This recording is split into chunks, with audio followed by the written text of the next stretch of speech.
जंहिंमें खुले मुंहं सां साम्हूं अचण खां बि घबराइजे, घबराइजे।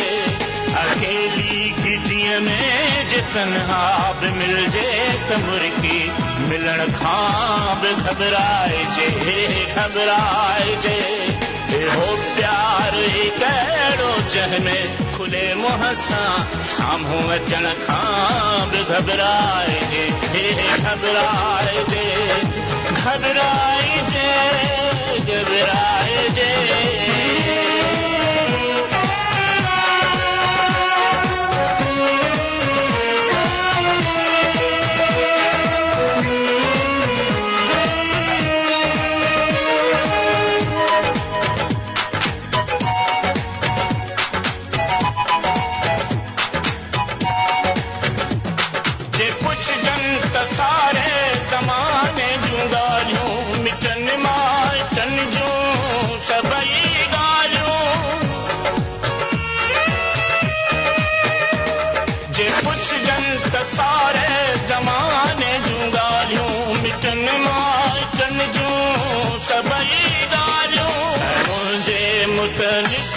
ॻाल्हियूं चपन ताईं आणे पुछण खां बि घबराइजे, घबराइजे।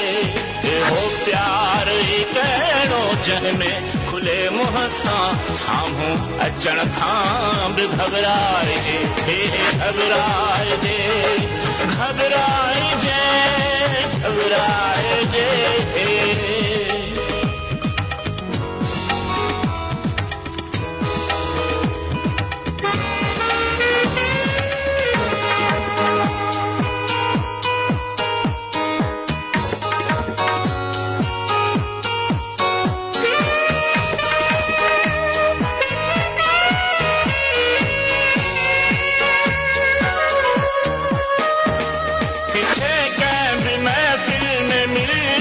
सोफे ते गॾिजी विहण खां बि घबराइजे।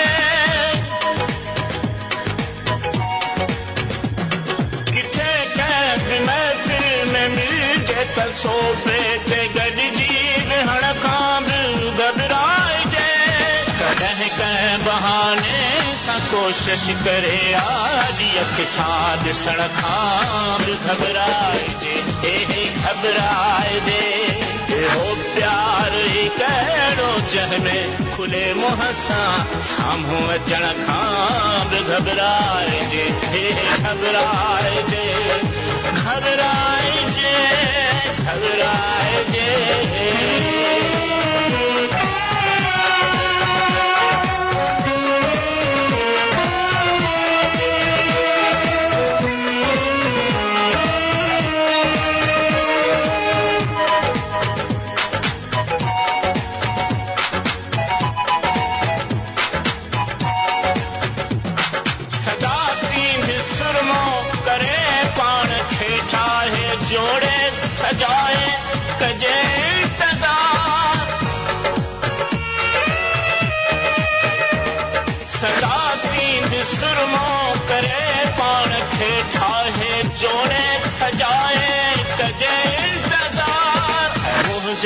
अचण ते दबासान खीकार जे हथ ॾियण खां बि घबराइजे, घबराइजे।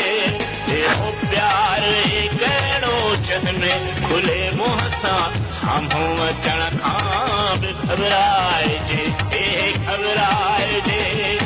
हो प्यार ई कहिड़ो जंहिंमें खुले मुंहं सां साम्हूं अचण खां बि घबराइजे, घबराइजे। हो प्यार ई कहिड़ो जंहिंमें खुले मुंहं सां साम्हूं अचण खां बि घबराइजे।